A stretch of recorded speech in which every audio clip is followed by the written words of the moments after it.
और प्रदेश भर में मानसून ने रफ्तार पकड़ ली है और इस बीच रफ्तारी के बीच भीषण गर्मी से राहत तो मिली है, लेकिन जलभराव और जाम जैसी जो स्थिति है वो भी लगातार देखने को मिल रही है। इधर लगातार हो रही बरसात के बीच 10 ऐसे जिले हैं जहां पर बारिश को लेकर अलर्ट जारी कर दिया गया है। तो 8 अगस्त तक इसी तरह से मौसम बना रहेगा, सक्रिय रहेगा मानसून। फिलहाल किस तरह की स्थिति प्रदेश के तमाम जिलों में नजर आ रही है ये भी हम आपको बताएंगे, अपडेट्स भी लगातार आपको दे रहे हैं। देखिए, कल जो बरसात हुई उसके चलते लोग काफी ज्यादा परेशान नजर आए, क्योंकि जलभराव इतना ज्यादा हो गया था कि लोगों को अपने गंतव्य स्थान तक पहुंचने में काफी देरी का सामना भी करना पड़ा। घुटनों तक पानी भरा रहा। वाहनों का भी अगर जिक्र किया जाए तो वाहन भी रेंग रेंग कर चल रहे थे। तो पलवल से ज्यादा जानकारी लिए हुए ज्योति खंडेलवाल जुड़ गई हैं। ज्योति, क्या जानकारी मिल पा रही है? देखिए, मानसून ने तो रफ्तार पकड़ ली है, भीषण गर्मी से हमें राहत मिली है, लेकिन समस्या ये है कि जलभराव और जाम से आखिरकार कब निजात मिलेगा? ज्योति। जी साधना, मैं आपको बता दूं कि कल से पलवल में मॉनसून एक्टिव हो चुका है। पलवल के अंदर येलो अलर्ट भी जारी कर दिया गया है। हरियाणा के तमाम जिलों में पहले से ही येलो अलर्ट जारी कर दिया गया था, लेकिन कल से जो मूसलाधार बारिश हो रही है उससे लोगों को भारी परेशानियों का भी सामना करना पड़ रहा है। इससे मौसम जो गर्म था, उमस थी, गर्म हवाएं चल रही थी, धूप थी, उससे तो कहीं ना कहीं लोगों को राहत मिली है। लेकिन बरसात, मूसलाधार बारिश के कारण लोग अपने गंतव्य स्थान पर लेट पहुंच रहे हैं। अगर मैं स्टूडेंट्स की बात करूं तो वो भी लेट पहुंच रहे हैं। नेशनल हाईवे पर भी जाम की स्थिति देखी गई थी कल। जो है किटवाड़ी चौक की अगर मैं बात करूं, पलवल से होड्डा चौक की मैं बात करूं या कमेटी चौक की मैं बात करूं, तो काफी बारिश के कारण काफी जलभराव वहां पर देखा गया था। प्रशासन की तरफ से भी काफी जो है मुस्तैदी के साथ प्रशासन काम कर रहा था। जगह जगह टैंकर लगाए गए थे पानी को। हालांकि तुरंत ही राहत का काम जनता के लिए किया जा रहा था। ये जरूर है कि लोग अपने गंतव्य स्थान तक देरी से पहुंच रहे हैं और लोग परेशानियों का सामना तो कर ही रहे हैं। गर्मी से जरूर लोगों को राहत मिली है साधना। बिल्कुल ज्योति, देखिए कि गर्मी से राहत तो मिली है, लेकिन समस्या लोगों के सामने है कि किस तरह से वो अपने गंतव्य स्थान तक पहुंचे। काफी देरी के साथ लोग पहुंच रहे हैं, क्योंकि वाहनों का भी जिक्र किया जाए तो वाहन काफी रेंग रेंग कर चलते हुए कल सड़क पर नजर आए, क्योंकि पानी ही इतना ज्यादा भर गया था। कई तरह के सवाल हैं। देखिए, क्योंकि हरियाणा के तमाम जिलों में अलर्ट जारी कर दिया गया है। 10 ऐसे जिले हैं जहां पर अलर्ट जारी किया गया है। बाकी के जिलों का अगर जिक्र किया जाए तो क्या वहां पर भी अलर्ट जारी किया गया है? और ये भी बताइए ज्योति कि कौन कौन से ऐसे जिले हैं जहां पर कम बरसात हुई है?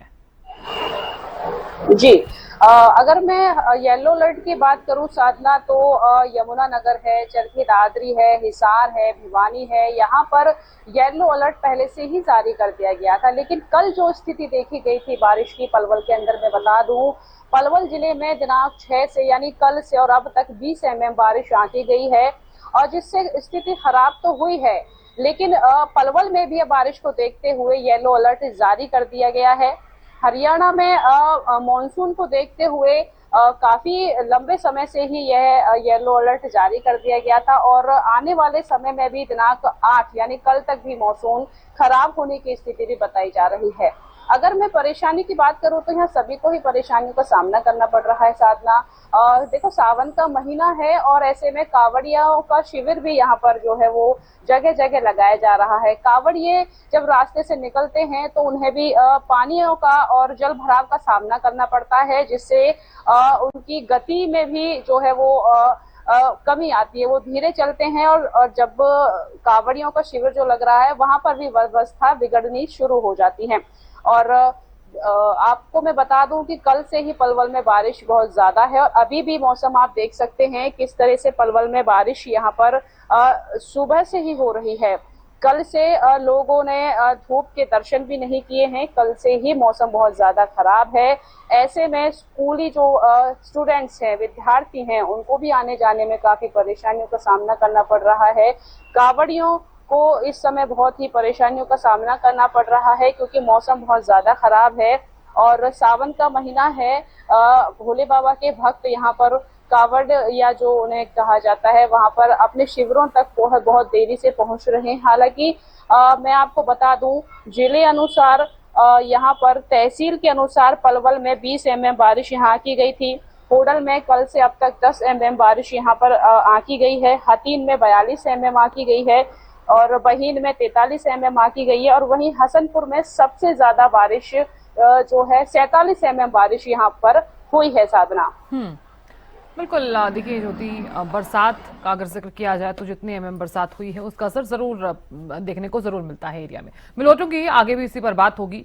विकास भी लगातार बने हुए हैं। विकास, किस तरह का मौसम नजर आ रहा है करनाल में और कितनी बरसात? बिल्कुल साथ तो करनाल में पूरी तरह से मौसम परिवर्तनशील बना हुआ, आंशिक रूप से बादल छाए हुए और बीते दिन की बात करें तो लगातार बारिश देखने को मिली और जिससे कि जनता करनाल की जनता को जैसी गर्मी से पूरी तरह से राहत मिलती हुई नजर आ रही है। क्योंकि देखा जा रहा है जिस तरीके से लगातार रुक रुक कर बारिश हो रही है तो किसानों के लिए कहीं ना कहीं ये फायदेमंद सिद्ध हो रही है, क्योंकि धान की बिजाई का जो सिंचाई का सीजन चल रहा है और लगातार और एक चरम सीमा पर है, जिसके चलते सबसे ज्यादा पानी की आवश्यकता होती है। और जिस तरीके से बारिश पड़ रही है तो कहीं ना कहीं ये पूरी मात्रा में होती हुई नजर आ रही है। किसानों के लिए कहीं ना कहीं खुशी का माहौल है। लगातार जिस तरीके से बारिश है कहीं ना कहीं ये फायदेमंद भी सिद्ध हो रही है और लगातार आंशिक रूप से भी बादल छाया, कहीं ना कहीं अल सुबह भी बारिश देखने को मिली, हल्का बूंदाबांदी देखने को मिली और लगातार अभी भी बारिश बादल छाए हुए, जिससे कि चलते येलो अलर्ट भी जारी किया गया। भारत विज्ञान के अनुसार कह रहे हैं कि जो लगातार है कहीं ना कहीं 6, 7, 8 की बारिश करे तो कहीं ना कहीं बारिश के करनाल जिले में देखने को मिल सकती है। और जिससे कि पूरी तरह से जिला प्रशासन भी कह रहा है कि अगर कहीं पानी इकट्ठा था तो उस रास्ते को अवॉइड करे, दूसरा रास्ते का प्रयोग करे, क्योंकि देखा जाता है कहीं ना कहीं जल भराव की स्थिति उत्पन्न हो जाती है। मगर इसने निपटने के लिए नगर निगम प्रशासन भी पूरी तरह से ग्राउंड लेवल पर मुस्तैद है और जिसके चलते पूरी तरह से जो ग्राउंड पर टीमें काम करती हुई नजर आ रही है। जी साहब। बिल्कुल। विकास, आप बने रहिए हमारे साथ। ज्योति भी लगातार बने हुए हैं। ज्योति, देखिए लगातार हम मौसम को लेकर जानकारी भी आपसे ले रहे हैं और साथ ही हम बात भी कर रहे थे। कम बरसात होना और ज्यादा बरसात होना सबसे ज्यादा इफेक्ट डालता है फसल पर और इसी के साथ ही मौसम पर भी जरूर इफेक्ट पड़ता है। कुछ ऐसे जिले हैं जहां पर ज्यादा बरसात हुई है तो कहीं कुछ ऐसे जिले भी हैं जहां पर मिनिमम जो है वो बरसात हुई है। कितना इफेक्ट जो है वो फसलों पर देखने को मिलने वाला है और जहां पर कम बरसात हुई है वहां पर कितना इफेक्ट देखने को जरूर मिलेगा? जी साधना, यहाँ पर जो बारिश हुई है कल से किसानों के चेहरे खिले हुए हैं, क्योंकि खरीफ की फसलें किसानों ने यहाँ पर अपने खेतों में लगाई हुई हैं और खरीफ की फसलों को पानी की बहुत ज्यादा आवश्यकता होती है। और इसको लेकर के जो कल से पलवल में बारिश हुई है जिससे किसानों के चेहरे खिले हुए हैं।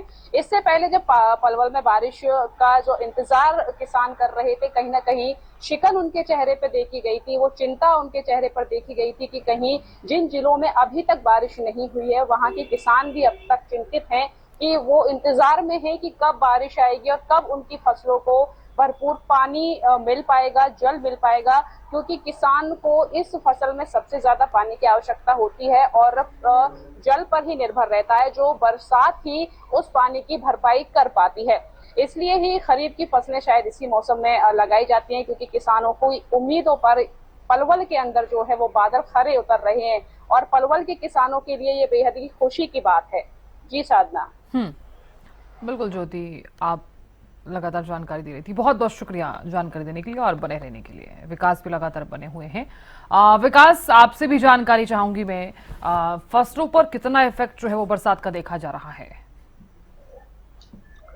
बिल्कुल साधना, मैं आपको जानकारी दूं, जिस तरीके से लगातार बारिश देखने को मिल रही है तो कहीं ना कहीं कृषि विभाग लगातार किसानों को जागरूक करने का काम भी कर रहा है कि जो अपने खेतों में पानी क्या है जल भराव की स्थिति ना उत्पन्न होने दें, अगर होता है तो कहीं ना कहीं इसको निकासी के लिए तुरंत प्रभाव रखें। क्योंकि देखा जाता है कि जिस तरीके से धान का जो चरम सीमा पर है सिंचाई, अगर इसमें कम से कम पानी की आवश्यकता होती है और जिस तरीके से लगातार बारिश देख रहे हैं तो पानी की मात्रा उतनी होनी चाहिए, अगर होती है तो कहीं ना कहीं इसको नुकसान का भी सामना करना पड़ सकता है। और अगर आपको बात करें तो फल या सब्जियों की बात करें, जिसके के चलते कहीं ना कहीं मंडियों में पर्याप्त मात्रा में नहीं आ रहा, जिससे के चलते कहीं ना कहीं महंगी होती नजर आ रही है और इसका असर कहीं ना कहीं आम नागरिक की जेब पर पड़ता हुआ नजर आ रहा है। क्योंकि देखा जा रहा है कि जिस तरीके से बारिश हो रही है तो कहीं ना कहीं जो किसानों के जो खेत है उसमें पानी भरता हुआ नजर आ रहा है, जिससे कि चलते पर्याप्त मात्रा में समय पर फल और सब्जियां नहीं पहुंच नहीं पा रही, जिसके चलते कहीं ना कहीं दामों में लगातार वृद्धि देखने को मिल रही है और इसका असर सीधे किसान की बात करें तो किसान पर भी असर पड़ रहा है और आम जनता पर भी असर पड़ता रहा है, जिसके चलते पूरी दिक्कतों का सामना करना पड़ रहा है करनाल की जनता जनता, क्योंकि आने वाले समय भी देखा जा रहा है कि एक हाई अलर्ट जारी है और लगातार बारिश देखने को मिलती है। इसके चलते कृषि विभाग भी लगातार किसानों को जागरूक कर रहा है और लगातार हिदायतें भी देता नजर आ रहा है कि कृषि विभाग की हिदायतों पर नजर रखें, अगर जल भराव की स्थिति होती है उससे निपटने के लिए पूरी तरह से जल निकासी की व्यवस्था का तुरंत ध्यान रखें। जी साधना। बिल्कुल, बहुत शुक्रिया विकास जानकारी देने के लिए और बने रहने के लिए।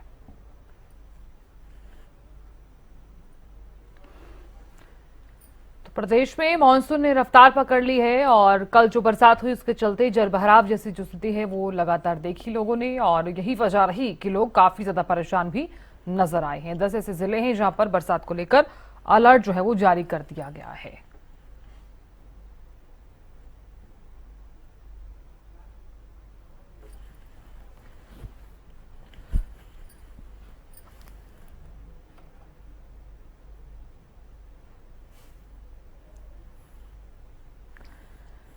तो जाम और जलभराव से लोगों को निजात नहीं मिल रही है, चूंकि जैसे ही बरसात शुरू हुई तो जलभराव लोगों के सामने परेशानी लेकर जो है वो, या फिर यूं कहा जा सकता है कि परेशानी जो है लोगों के सामने खड़ी रही।